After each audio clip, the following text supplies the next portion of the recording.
Ali je smrt res nekaj, s čimer se ne bomo srečali vsi? Seveda ne, vse nas čaka. Starejši ljudje radi rečejo: ne bojim se smrti, le umiranja me je strah.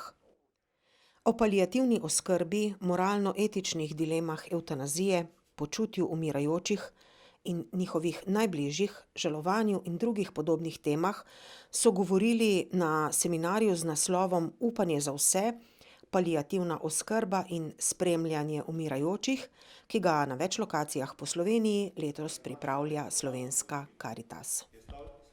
Se mi zdi, da pač moramo tudi na tem področju preideti na neko razumevanje, kako naravno poslavljanje poteka, kaj pomeni smrt, kako pomagati svojcem, ki se seveda najprej poslavljajo, potem pa žalujejo, predvsem pa tudi kako moramo pomagati človeku, ki se poslavlja.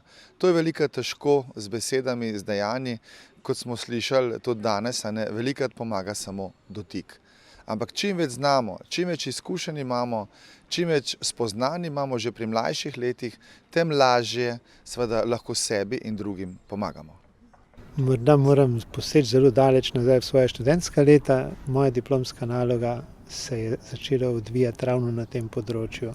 Spremljanje umirajočih duhovnikov, ki so v času mojega študija odhajali, in z naslovom takrat Smrt setev za življenje jo še zdaj včasih vzamem v roke kot en svoj tisti mladostniški sen, predno sem postal duhovnik, in vse skozi sem z delom z umirajočimi vseh teh 35 let duhovništva pravzaprav pogrešal to. Vse bolj se, morda še posebej COVID, je bil še samo pika na i, tabuizacija teh tem, potem ozaveščanje.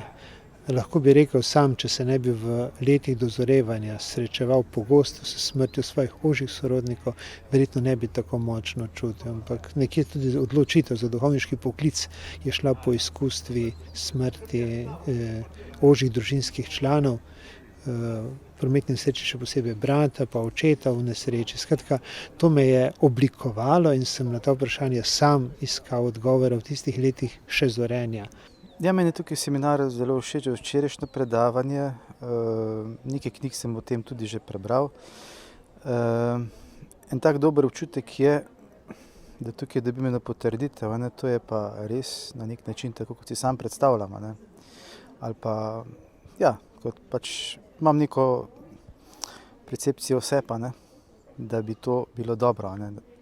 In to me potrjuje recimo, kot sem rekel, gospod Globokar včeraj in danes zdravnica Vesna in tale gospa, ne vem kako je ime, ki je imela praktične izkušnje iz spremljanja umirajočih. Tako da zdaj bo to odzvanjalo meni, upam, da bo kaj dozorjeno in da bo tudi kakšni sadovi. Seveda, ker vsi umiramo, tudi je najbolj pomembno, da torej tako kot je bilo že rečeno, detabuiziramo to smrt. Tudi sama v družini, imam namreč 7 otrok, zelo, torej že od malega učim otroke, da je smrt del življenja, da lahko slej ko prej vsak od nas umre, ne glede na njegovo starost, ne glede na njegovo zdravstveno stanje, in da enostavno ni to nekaj težkega, ampak samo prehod nekam drugam. Ja, meni se zdi velika vrednost, da se o tem pogovarjamo dejansko, da je to tako čedalje aktualna zadeva.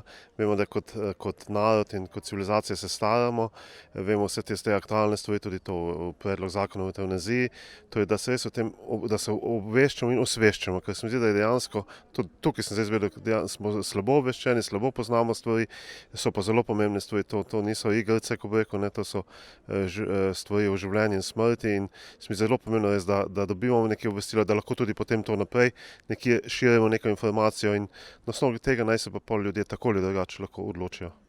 Jaz pa se strinjam s temi našimi predavateljicami, da je treba na koncu upoštevati voljo človeka. Se pravi, če odklanja hrano, ga ne siliti. Če je nemiren, ga poskušati umiriti, predvsem pa zagovarjam, da obvezno je treba zdraviti bolečino. Ker zaradi bolečine je človek ne samo nemiren, žalosten, drugače se ti spremeni tvoja notranjost. Seveda, marsikdo poišče potem na koncu, prej mu ni, recimo neko duhovno življenje mu prej ni pomembno, na koncu poišče ta stik, ker smo, to je v naših genih, to smo, rojeni smo, da se bližamo nekemu koncu, ki pa ni konec, ne. In to navadno tudi tisti, poznam primere, tudi tisti, ki jim je bilo vseeno v življenju, na koncu so rabili neko potrditev, da pa vendarle ni bilo življenje zastonj. Ne, in da se nekje nadaljuje, mogoče v energiji, mogoče vsak si drugače predstavlja to nadaljevanje, ne. Fizično umreš, kar moramo dovoliti človeku. Čim bolj olajšati in vesela sem, da gre v to smer. In vidim, jaz sem takrat morda dozorel ali pa zorel, prehiteval neko fazo svoje dobe, mi pa je zdaj v življenju to zelo koristilo. Predvsem pa tudi srečevanje z ljudmi, ki se srečajo z smrtjo svojcev in pridejo urejati pogreb. Kako pomembno je ta moja drža, ta empatija, kako pomemben je čas, ki si ga vzameš, pa čim manj besed. Preprosto samo človeka začutiti, da lahko takrat izrazi ne samo, da uredi neko formalnost in potem, ko se znajde, ko odhaja, se mi ti ljudje vedno čutimo potrebo potem, da bi imeli kam iti, še po občutek, da so slišani, da lahko svojo bolečino izrazijo, da lahko ubesedijo. In tako so te skupine za žalujoče eno edinstvena priložnost, ampak ker je tega premalo se o tem govori, preveč je tabuizacije, se ljudje potem največkrat za to vrsto sočutja ne odločajo. Največ, kar v življenju lahko imamo, dobimo, ohranimo, pa je seveda odnos. In veliko tem odnosov je tistega, kar pride naravno iz nas. In je samo potrebno to, da si vzamemo čas, da mogoče najdemo tudi tišino, pravi način, da pride tisto, kar je že v nas, iz nas. In to je v odnosu do otrok, do starejših. In pa še nekaj je pomembno, ta čas nas seveda usmerja stran od teh vrednot, ki so bistvene za skupnost. To, da ohranjamo skupnost. Mi pa vsi skupaj želimo, da bi ohranili skupnost, da bi bili v nekem varnem okolju, v okolju ljudi, ki jih imamo radi in oni nas. Ne želimo pa si, da nas ta moderni čas raztrga, izolira, nas naredi samo potrošnega posameznika, ki nima nobenega več stika s pravim in realnim okoljem. In vse to so priložnosti, da bolj slišimo sebe in druge.